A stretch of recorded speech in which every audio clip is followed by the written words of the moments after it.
Adik-adik yang diberkati Tuhan Yesus Kristus, tema renungan kita pada hari ini adalah mengikuti apa yang diatur oleh Tuhan. Adik-adik yang diberkati Tuhan, apa yang dilakukan adik-adik dalam mengisi masa sekolah dari rumah? Apakah semua berjalan dengan baik sesuai dengan rencana? Di tengah masa pandemi virus corona saat ini, banyak rencana, kegiatan yang tidak bisa berjalan sesuai dengan harapan. Namun demikian, kita percaya Tuhan Yesus mempunyai cara dan rencana yang indah, yang lebih baik bagi kita semua.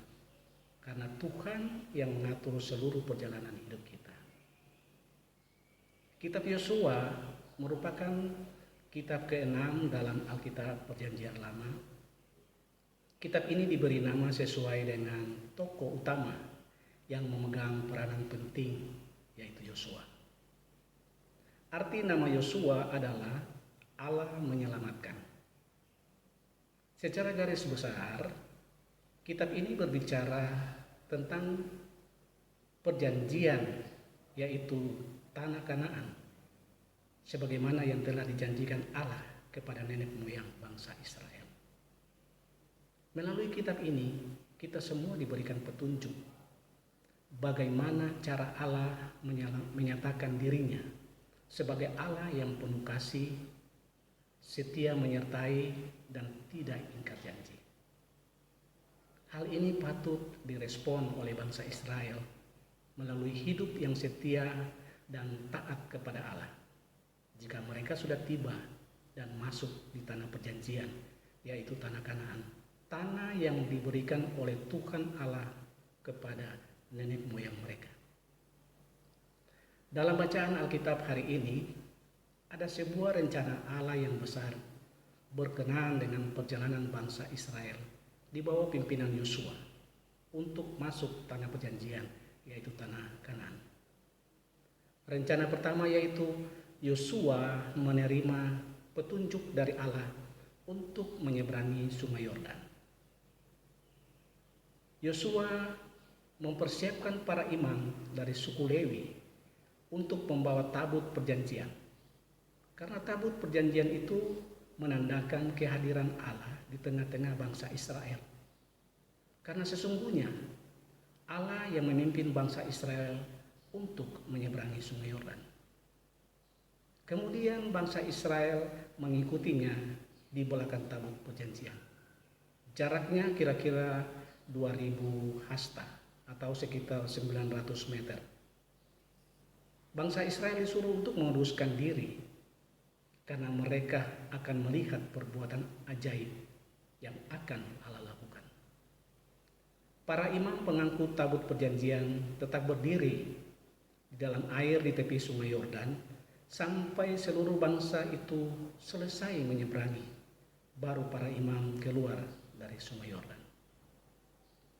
Alkitab mencatat ketika Yosua dan bangsa Israel taat dan patuh kepada perintah Allah, maka keajaiban atau mujizat Allah akan terjadi. Adik-adik yang diberkati Tuhan Yesus, kisah menyeberangi Sungai Yordan dimulai ketika Yosua mendapatkan informasi dari pengintai-pengintai atau mata-mata yang ditugaskan untuk mengintai kota Yeriko. Informasi itu berisi keyakinan bahwa Tuhan telah menyerahkan seluruh negeri yang dijanjikannya kepada bangsa Israel. Dapat kita baca dalam kitab Yosua pasal 2 ayat 24. Ayat 1 sampai dengan ayat yang ke-6, bacaan kita hari ini mau mengatakan bagaimana Yosua mempersiapkan dirinya dan bangsa Israel untuk menyeberangi Sungai Yordan. Ayat yang ke-7, Allah menyatakan firman-Nya kepada Yosua sebagai pengganti Musa, dan disinilah Allah membesarkan nama Yosua di tengah-tengah bangsa Israel. Ayat 8 sampai dengan ayat 13 mengatakan bahwa Berkat keyakinan dan ketaatan Yosua kepada Allah, maka Allah memberikan petunjuk untuk menyeberangi sungai Yordan, dan Allah menghalau segala halangan yang merintangi perjalanan bangsa Israel menuju tanah perjanjian, tanah Kanaan. Ayat 14 sampai dengan 17 mengatakan bagaimana bangsa Israel mempersiapkan diri untuk menyeberangi sungai Yordan sesuai dengan petunjuk dan perintah Allah, dan mereka menyaksikan kedahsyatan kuasa Allah yang menyediakan tanah kering di tengah-tengah sungai Yordan untuk mereka lalui. Adik-adik yang diberkati Tuhan Yesus, ada dua hal yang boleh kita cermati dari bacaan firman Tuhan hari ini.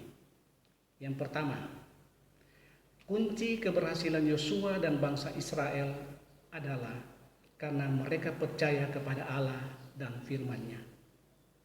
Allah yang menjamin penyertaannya berlaku tanpa batas waktu, dan Allah yang setia dan tidak ingkar janji kepada umat yang dikasihinya.